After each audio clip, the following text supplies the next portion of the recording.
Alright, so I wanted to do a quick little video to add some things that I left out of the work and energy video.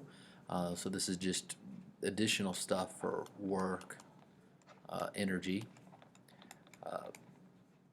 So one of the things we talked about in that video was kinetic energy and potential energy, and I forgot to draw this little graph here. If we graph energy on this side and then just time out on this axis, that wasn't a very straight line, but time. Uh, if we graph out kinetic energy, so this could be something uh, something like a spring bouncing back and forth, where it just bounces, and so we'd have a spring here, and it could be compressed over here, and then it just keeps bouncing back and forth through this equilibrium position. And as it does this, you could say that as it comes out here and it gets up here and the spring is fully stretched, then most of its energy is elastic, because if you remember, the elastic potential energy equation was 1/2 k x squared, where x was that distance either to the left or the right or up or down or whatever it would be from equilibrium. And so when it's way out here and it's all the way out as far as it'll go, it's got all potential energy, or it's way over here to the left and it's as far left as it'll go, as far away from equilibrium on either side. This x becomes a maximum. It's actually then called the amplitude. X max is the amplitude. Okay, and that's your maximum distance from equilibrium. Remember, it's not this total distance from here to here. It's from the center all the way right or all the way left. That would be a maximum. And then out here, it would be going to the right, and it would come out this way, and then it would eventually just stop. Out here, it's maximum before it starts coming back in.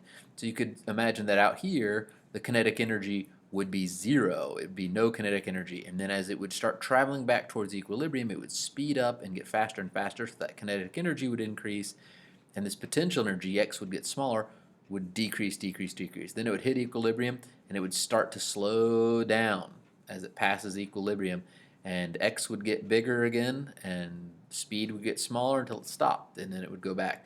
And so what you would have happening is you'd have something like, if we started with it all the way stretched out here, we'd have a potential energy that would decrease, and then it would go back up and increase, and then it would decrease, and it would basically do like a sine curve there, right? Back and up and down, and that would be your potential energy for it.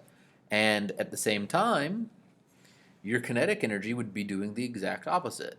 It would be going up and down, and when it's at zero, the other is at a maximum, and they would mirror each other. So when this would be kinetic energy. So when potential energy is at zero, kinetic energy would be at a maximum. When kinetic energy is zero, potential energy would be at a maximum, and they cross in the middle. And if you added both of them up and did the total energy, what you would find is it would equal this. Just a straight line across. That would be total energy. Okay, so they just flip back and forth. An increase in kinetic energy is typically a decrease in potential energy, or overall potential energy, and so they flip-flop back and forth like that. Okay, the other thing I don't know that I don't believe I mentioned is graphs. So we talked about work, and one of the things you always have to worry about when you're given a graph of something is looking at the slope and looking at the area under it. So you may see, probably have a good chance of seeing, a graph of force versus position. Okay, and so you'd have some graph of this, right? Well, if you look at the area underneath this graph, whatever it happens to be, you've always got to look and see, well, one, what's the slope? And the slope would be a force divided by a distance, and that's not really going to tell us anything useful. But what about the area underneath this graph? The area underneath this graph would be force times position, right? Base times height. So position, this would be a change in position, it would be displacement, and then the height would be force. So if we came in and just looked at one little section here, like we picked out and made a little rectangle here, right, and we built a bunch of these rectangles up to fill in all underneath here is our typical way of doing this, right? And you can do this really precisely with calculus, but we took one of these little rectangles, right? You come in here, grab a rectangle. The sum of all these rectangles is the area here, but the actual area of this single rectangle is its base times its height.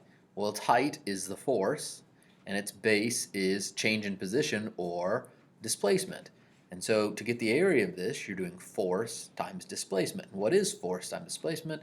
It's work. So area under on a graph like this is force times displacement, or delta x, whichever you want to put, and that we defined as work.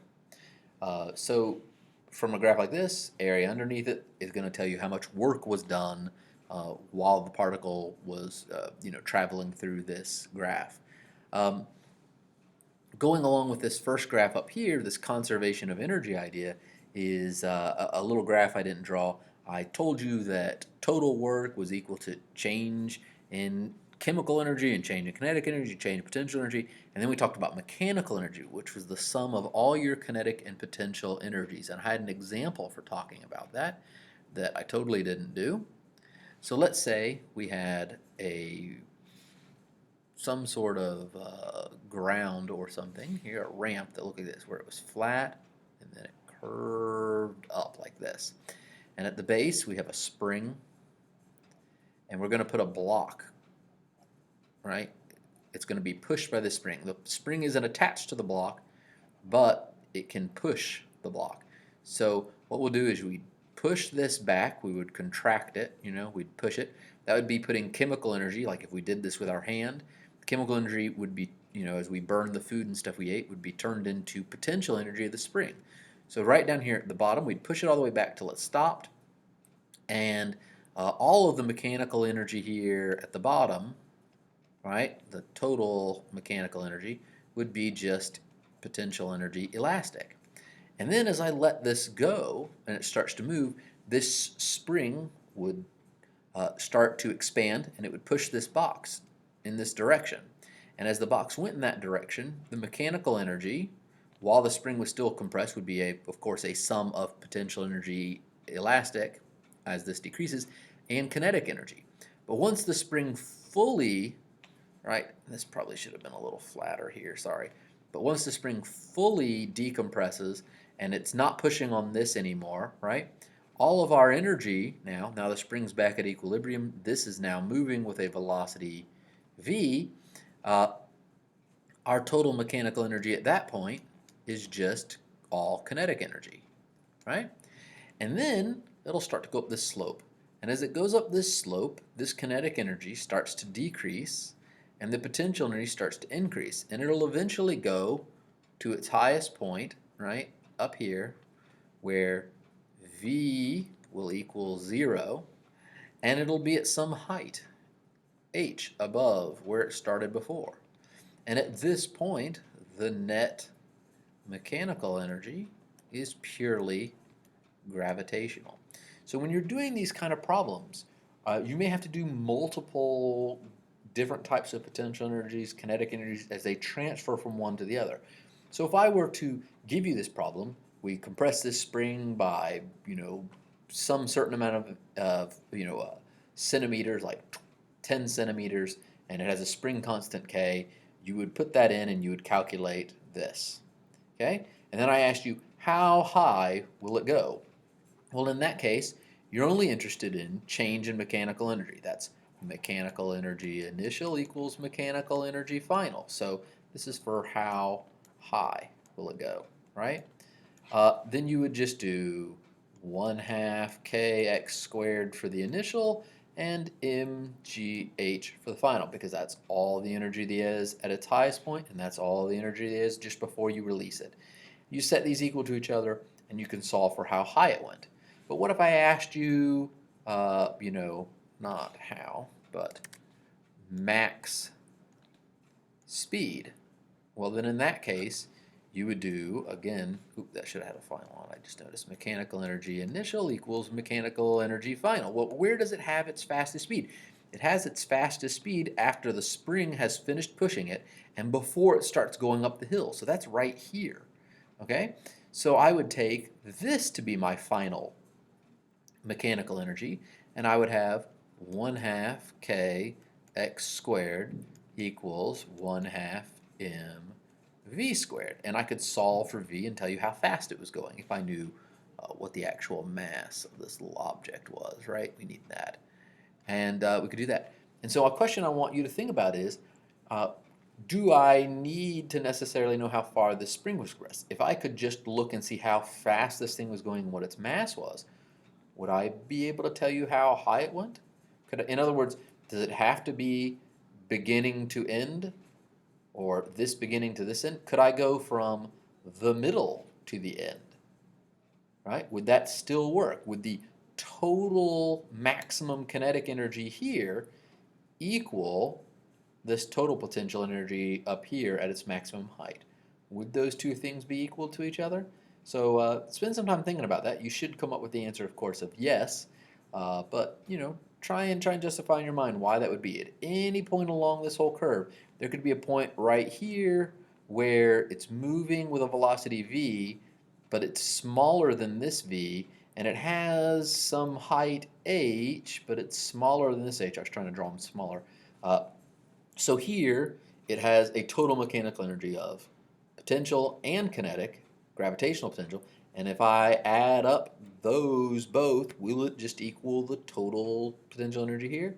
And the answer is yes, because anywhere along this whole line, assuming there's no friction, so this is a conservative idea, it's not going to change. All right, that's all for now.